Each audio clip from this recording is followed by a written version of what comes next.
peut-être dans ce reportage consacré au cas de Toulouse. Toulouse, son Capitole, sa cathédrale Saint-Étienne et ses embouteillages. Toulouse, première ville de France, pour le nombre d'automobiles par ménage, est aussi première pour les difficultés de circulation. Normal, plus de la moitié des déplacements se font en voiture dans un centre historique, pas adapté à cela. Construction de parking, projet de rocade ou sophistication du contrôle, rien ne pourra décongestionner le centre-ville sans une action efficace sur les transports en commun. Les transports en commun, pour l'instant, ce sont 400 bus qui sillonnent l'agglomération. Réseau amélioré, couloirs à contresens, bus articulés, et pourtant, cela ne représente que 12% des déplacements.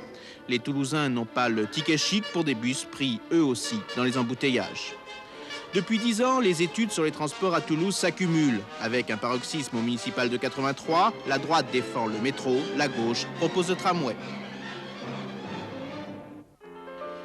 Le tramway, il a été supprimé il y a 25 ans. Mais pourquoi ne pas le ressusciter? Il a fait de gros progrès du point de vue technologique et c'est peut-être le projet le mieux adapté à la taille de l'agglomération toulousaine.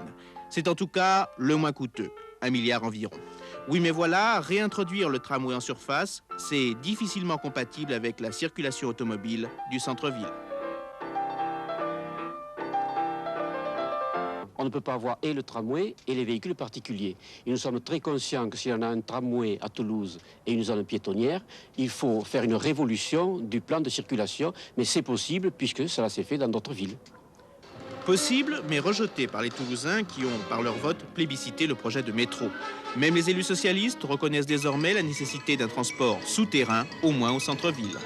Tout le monde est d'accord sur la nécessité de traverser le cœur historique de Toulouse en souterrain. La seule distinction ou la seule divergence, c'est de savoir quel sera le mobile. Le mobile sera-t-il un tramway qui implique une conduite manuelle ou sera-t-il un système VAL entièrement automatisé? On enterre le futur réseau, mais les débats refont surface. Le VAL, c'est un produit Matra, déjà en exploitation à Lille. Il circule à 12 mètres sous terre, ses galeries sont creusées par forage et ne nécessitent donc pas de gros chantiers en surface.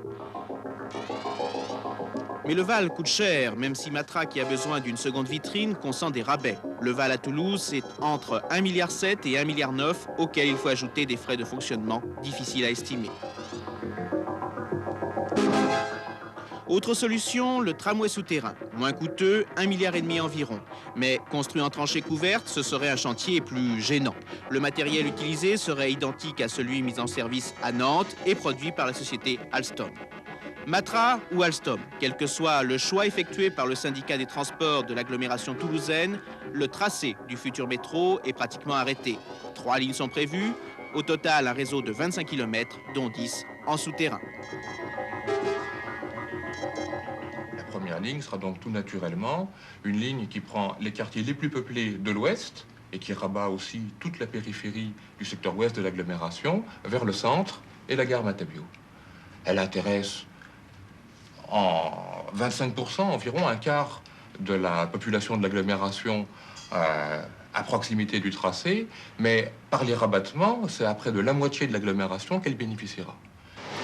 Toulouse serait ainsi la première ville de moins d'1 million d'habitants qui aurait son métro.